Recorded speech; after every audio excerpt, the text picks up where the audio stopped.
Captain Jogendra Singh Yadav, Paramvir चक्र। राधे राधे महाराज जी।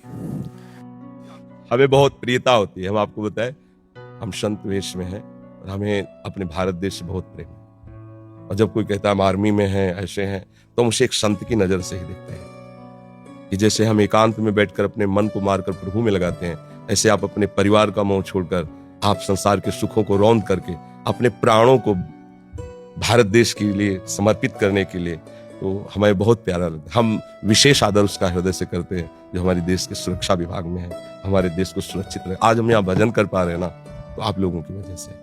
अगर हमारे देश में सैनिक ना हो तो आतंक कहीं भी जा करके सब विनाश कर दें। इसलिए आपका हम अभी ये शब्द आज तक किसी को नहीं बोला, ये बोल रहे हैं कि आज हम आपका स्वागत करते हैं कि आप वृंदावन में पधारे हैं। इस बात का हमारे देश की रक्षा के लिए आपने जो कष्ट सहा, आपने जो वीरता दिखाई, उसका हम स्वागत करते हैं, उसको हम प्रणाम करते हैं, क्योंकि आप जैसे वीरों की ही वजह से हम सुरक्षित भजन कर रहे हैं। अगर हमारे देश में आप जैसे वीर ना हो, उसमें गद्दारी कर बैठे, तो हम मारे जाएंगे।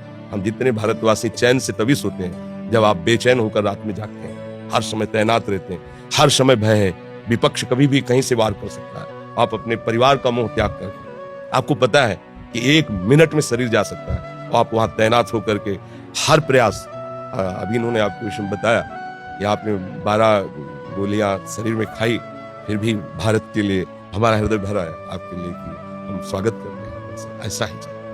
ऐसा ही शूरवीर योद्धा, भगवान का रिझाने वाला भक्त। देखो भगवान इस पर प्रसन्न हुए, आप जहां आए हो यहाँ आना सहज नहीं। ये सीधाम वृंदावन है और प्रियाजू की कृपा के बिना आप संभाषण भी हमसे नहीं कर सकते, क्योंकि हम कुछ नहीं हैं, पर हम उनके एक यंत्र हैं। बिना उनकी कृपा के, जैसे ना, ये आपको कृपा किसी साधन से नहीं मिलेगी, किसी देश की सुरक्षा से मिलेगी। आपको श्री जी की चुनरी और माला ला के पहनाए, विशेष स्वागत इनका करते, क्योंकि हमारे देश के लिए प्राणों का बलिदान करना बहुत कठिन बात है। प्राणों का बलिदान करना, और ये स्पष्ट, एक गोली में तो धूल चाट लेता है, और आप उतने के बाद भी प्रयासरत रहे कि हमारे देश की सुरक्षा में कोई अंतर लाए। इसलिए ये हमारे ठाकुर जी श्री जी का माला है। हरे प्रसाद दिवस। महाराज जी, पिछले कुछ समय से आपको सुनना शुरू किया है, बहुत आनंद की अनुभूति होती है। महाराज जी, हम भी भजन मार्ग में आगे बढ़ना चाहते हैं, कृपया मार्गदर्शन करें। जो सेवा से आपको समय मिले, तो जो प्रभु का आपको नाम प्रिय है, वो जपने का प्रयास करें, जपने का भाव करें।